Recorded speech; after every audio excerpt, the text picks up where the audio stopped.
अस्सलाम वालेकुम नाजरीन, अवामी तराजुर के नए व्लॉग के साथ मैं हूं खालिद भट्टी। आज हम बात करेंगे कि आइनी तरमीम कल कौमी असम्बली और सेनेट में पेश क्यों ना हो सकी। मौलाना क्या कर रहे हैं? क्या मौलाना कमाल कर रहे हैं या मौलाना हुकूमत से इंतकाम ले रहे हैं? ये वो मौज़ूआत हैं जिसके ऊपर आज हम बात करेंगे और आपको अपना तजिया देने की कोशिश करेंगे और आपके साथ मालूमात भी शेयर करेंगे। इससे पहले कि हम अपने मौजू की तरफ बढ़ें, आपसे गुजारिश है कि अगर आपने हमारा चैनल अवामी तराजुर अभी तक सब्सक्राइब नहीं किया, उसको सब्सक्राइब कर लें। आपको व्लॉग पसंद आए शेयर करें, लाइक करें और महज़ब अंदाज से अपनी राय का इजहार करें। बेल आइकॉन जरूर दबा दें, टली जरूर खड़का दें। अब हम बढ़ते हैं अपने आज के व्लॉग की तरफ। कल हुकूमत ने पहले परसों का दावा किया, फिर कल का दावा किया कि कल हम हर सूरत में आइनी तरमीम जो हैं वो उसका जो बिल है, जो कि ज़्यादातर अदलिया के मुतलका हैं, वो हम पेश कर देंगे कौमी असम्बली में भी और सेनेट में भी। और दोनों के इजलास इतवार को, हफ्ता इतवार छुट्टी होती है, हफ्ते को भी इजलास हुआ, इतवार को भी इजलास हुआ, लेकिन वो आइनी तरमीम पेश ना हो सकी। अब कुछ चीज़ें उसके सामने आ गई हैं, खदो खाल वाजे हो गए हैं। एक तो आइनी अदालत का मामला है, हुकूमत आइनी अदालत बनाना चाहती है। दूसरा, बलूचिस्तान असम्बली की जो नशिस्तें हैं सूबाई असम्बली की, वो 65 से बढ़ा के 81 करने की भी जो है वो तरमीम है, तजवीज़ है। इसके अलावा सुप्रीम कोर्ट का जो चीफ जस्टिस है, जो सीनियरिटी की बुनियाद पर बनता है, उसके हवाले से यह है कि हुकूमत 5 जजेस में से किसी एक को बनाएगी। तो इसके अलावा और भी कुछ तरामीम हैं, 184(3) के हवाले से भी हैं। तो 20-21 के करीब तरामीम होनी है मुख्तलिफ आइन के जो आर्टिकल्स हैं उसके अंदर। और ज़्यादातर का ताल्लुक जो है, बल्कि तमाम का ही ताल्लुक जो है मासवा बलूचिस्तान असम्बली की तादाद के अलावा बाकी जो हैं उनका ताल्लुक अदलिया के साथ है। अब जो मौजूदा जो ये हम ख्याल जजेस हैं मंसूर अली शाह साहब की क़यादत में, जो उनके हामी लोग हैं, उनके नज़दीक तो ये अदलिया की आज़ादी पे पाकिस्तान की तारीख का सबसे बड़ा हमला होने जा रहा है।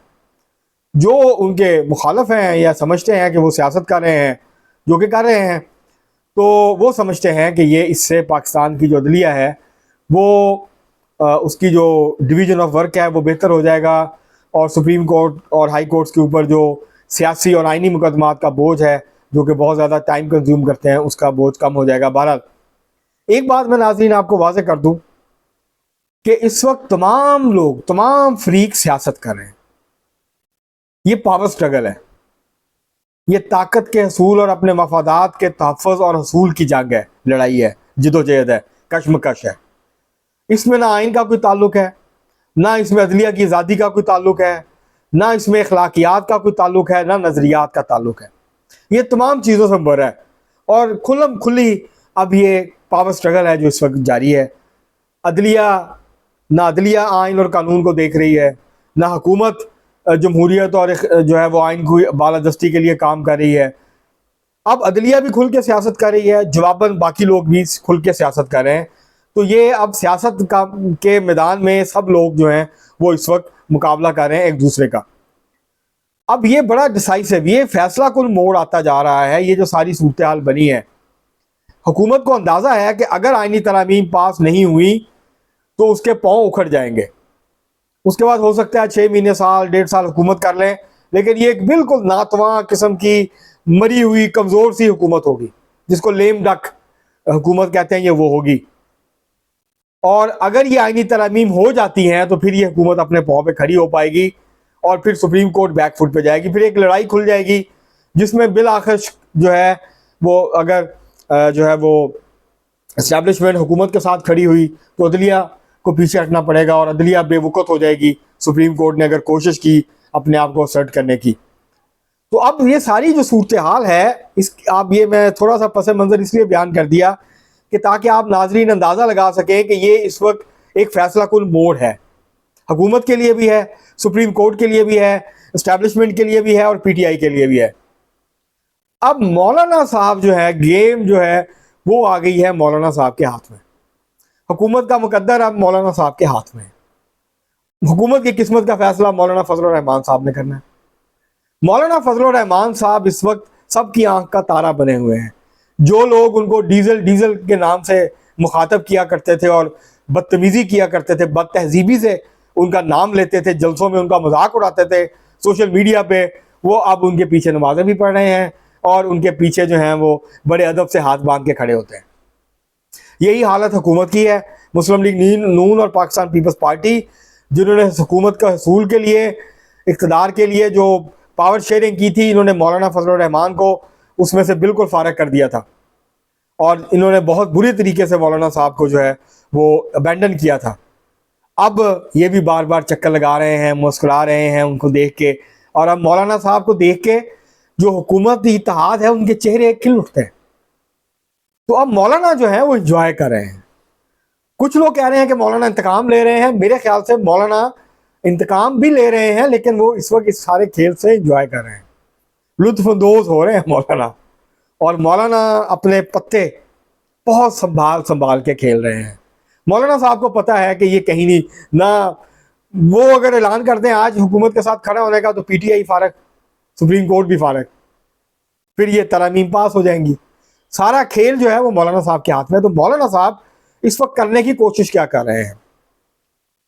एक तो मौलाना साहब ये कोशिश कर रहे हैं कि ये आईनी तरमीम, आईनी अदालत और ये जो तरमीम है ज़्यादातर जो नॉन कंट्रोवर्शियल किस्म की हैं, उसके ऊपर तमाम पार्लियामेंट मुत्तफिक हो जाए। एक तो मौलाना साहब ये कोशिश कर रहे हैं। वो कह रहे हैं आप थोड़ा सा टाइम दें, थोड़ा सा पीछे चीज़ों को थोड़ा सा जल्दबाजी ना करें, टाइम दें, हमें भी दें, बाकियों को भी दें, और एक कंसेंसस डेवलप करने की कोशिश करें। अगर कंसेंसस नहीं हुआ तो ये बात तय है कि मौलाना साहब हुकूमत के साथ खड़े होंगे। लेकिन अभी उनकी कोशिश ये है कि हुकूमत, अपोजिशन, तमाम जमातें पार्लियामेंट की मिल के ये जो आईनी तरमीम है इनको करें, ताकि पार्लियामेंट की कोई जमात जो है वो सुप्रीम कोर्ट के पास मत जाए। इन तरमीम कोई और जाता है तो जाए, बुकला जाते हैं, कोई और जाता है तो जाए। एक तो मौलाना ये। दूसरा, मौलाना हुकूमत की नाक से लकीरें निकलवा रहे हैं।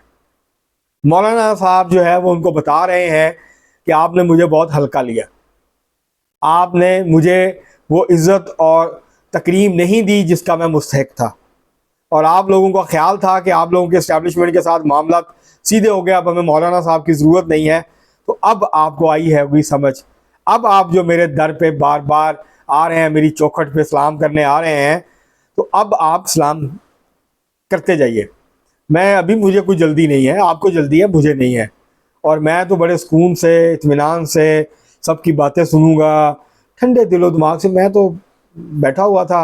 अब मेरी ज़रूरत पड़ गई है तो जाहिर है फिर मैं। और इसके अलावा ये भी कहा जा रहा है कि मौलाना साहब सिर्फ इसी के ऊपर इक्तफा नहीं करेंगे, अब वो अपने सियासी मुतालबात भी सामने रखेंगे और वो भी मनवाएंगे, वो भी उनके साथ ऊपर बारगेन करेंगे। और अब मौलाना जो है वो पॉइंट ऑफ स्ट्रेंथ से करेंगे, अब वो मजबूत पोजीशन में जाके हुकूमत के साथ बातचीत करेंगे। तो ये अब बिलावल साहब भी मिले, पहले जरदारी साहब भी मिले, अब कहा जा रहा है शायद नवाज शरीफ साहब भी मिलेंगे, शहबाज शरीफ साहब भी मिल चुके हैं। तो अब हुकूमत जो है वो आके फंस गई है। हुकूमत मौलाना साहब के बगैर ये आईनी तरमीम पास नहीं करा सकती, ये बात अब खुल के सामने आ गई है। हुकूमत ये चाहती है कि मौलाना साहब उनके साथ आएँ ताकि तादाद पूरी हो और वो 2/3 अक्सरियत हासिल करके ये आईनी तरमीम पास कर लें, ताकि फिर पार्लियामेंट और सुप्रीम कोर्ट जो है वो एक दूसरे के आमने सामने खड़े हो सके। अभी तो हुकूमत और सुप्रीम कोर्ट आमने सामने खड़ी है, फिर पार्लियामेंट और सुप्रीम कोर्ट आमने सामने खड़ी हो जाएगी। ये सूरत हाल हुकूमत को सूट करती है। तो इस वजह से मौलाना साहब को की बहुत सी बातें माननी पड़ेंगी, मौलाना साहब को थोड़ा और टाइम देना पड़ेगा। और हुकूमत की जो ख्वाहिश थी कि हम बस इधर से चटपट सारा काम कर लेंगे, ऐसा होने वाला नज़र नहीं आता। आज पता चलेगा कि आज भी पेश होती है आईनी तरमीम का मसवदा या आज भी पेश नहीं होता। बहरहाल मौलाना इस वक्त इंजॉय कर रहे हैं। मौलाना इस वक्त पाकिस्तान की सियासत का महवर और तवज्जो का मरकज़ बने हुए हैं, और मौलाना साहब इस सूरत हाल का पूरी तरह से फ़ायदा उठा रहे हैं, इंजॉय कर रहे हैं, और नाक से लकीरें जो हैं उन्होंने हुकूमत की निकाल दी हैं। अब मौलाना कमाल भी कर रहे हैं। अब देखते हैं कमाल होता नहीं होता, लेकिन मौलाना साहब ने अपना इंतकाम जो है वो ज़रूर ले लिया। मौलाना साहब ने अपनी सियासी बेइज्जती का बदला जो है वो अब तक हुकूमत से ज़रूर ले लिया है। अब तक के लिए इतना ही, बहुत शुक्रिया।